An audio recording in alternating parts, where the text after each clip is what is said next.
पश्चिम Bengal police ने तृणमूल कांग्रेस नेता जहांगीर खान की पत्नी शारिका बीबी को शनिवार सुबह गिरफ्तार किया। उन्हें दक्षिण 24 परगना जिले के जुलपिया इलाके से पकड़ा गया। उनके अलावा 26 अन्य लोगों को भी गिरफ्तार किया गया है। शारिका पर 17 जून को फालता पुलिस स्टेशन पर समर्थकों के साथ हमला करने और पति को पुलिस हिरासत से छुड़ाने के लिए साजिश का आरोप है। भीड़ ने थाने पर पत्थरबाजी भी की थी। जहांगीर खान बंगाल विधानसभा चुनाव में फालता सीट से टीएमसी उम्मीदवार थे। उन्हें 8 जून को नेपाल बॉर्डर से गिरफ्तार किया गया था। उन पर अवैध वसूली और महिलाओं को गैंगरेप की धमकी देने का आरोप है।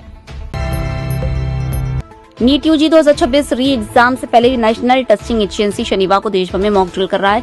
एग्जाम को सुरक्षित और पारदर्शी बनाने के लिए पुलिस, जिला प्रशासन और सेंट्रल एजेंसियों के साथ मिलकर मल्टीलेयर सिक्योरिटी तैयार की गई है। 21 जून को होने वाली एग्जाम में 22,79,000 से ज्यादा अभ्यर्थी शामिल होंगे। इसके लिए भारत के 551 और विदेश के 14 शहरों में 5,000 से ज्यादा एग्जाम सेंटर बनाए गए हैं। एनटीए के मुताबिक एग्जाम कंडक्ट करने में 2 लाख से अधिक कर्मी, 674 सिटी कोऑर्डिनेटर और 6,669 ऑब्जर्वर लगाए गए हैं।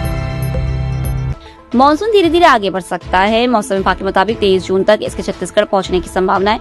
महाराष्ट्र, तेलंगाना, उड़ीसा, झारखंड, बिहार और छत्तीसगढ़ के कुछ हिस्सों में मानसून के लिए जरूरी सिस्टम सक्रिय हो गए हैं। इससे मध्य भारत में चक्रवातीय घेरा बना हुआ है, जिससे मानसून के बादल उत्तर भारत की तरफ आ सकते हैं। मानसून 15 दिन में 19 राज्यों तक पहुंच चुका है, लेकिन 8 जून से तेलंगाना में अटका हुआ है। 11 दिन हो गए हैं, यह आगे नहीं बढ़ रहा है। बिहार के वैशाली में बिजली गिरने से 5 लोगों की मौत हो गई है। इनमें से 3 मौतें वैशाली जिले में हुई है, जबकि नवादा और जमुई जिले में एक व्यक्ति की जान गई। झारखंड में पिछले 24 घंटे में बिजली गिरने से 8 लोगों की जान गई। मृतकों में 2 महिलाएं और 2 साल का बच्चा भी शामिल है।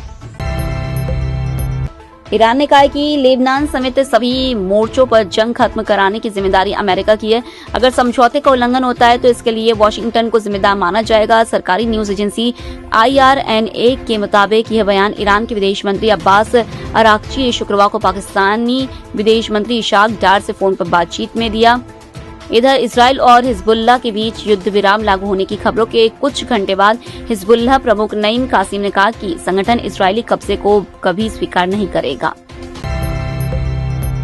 ईरान अमेरिका समझौते के बाद इस हफ्ते हॉर्मुज स्ट्रेट फिर से खुल गया है। हालांकि दुनिया अभी भी तेल संकट से पूरी तरह बाहर नहीं निकली है। एनालिटिक्स फर्म केपलर की रिपोर्ट के मुताबिक युद्ध के करीब 4 महीनों में वैश्विक बाजार से 115 करोड़ बैरल तेल की सप्लाई गायब हो चुकी है। इसका असर आने वाले महीनों तक बना रह सकता है। रिपोर्ट के मुताबिक युद्ध के दौरान मिडिल ईस्ट से तेल की सप्लाई लगभग बंद रही।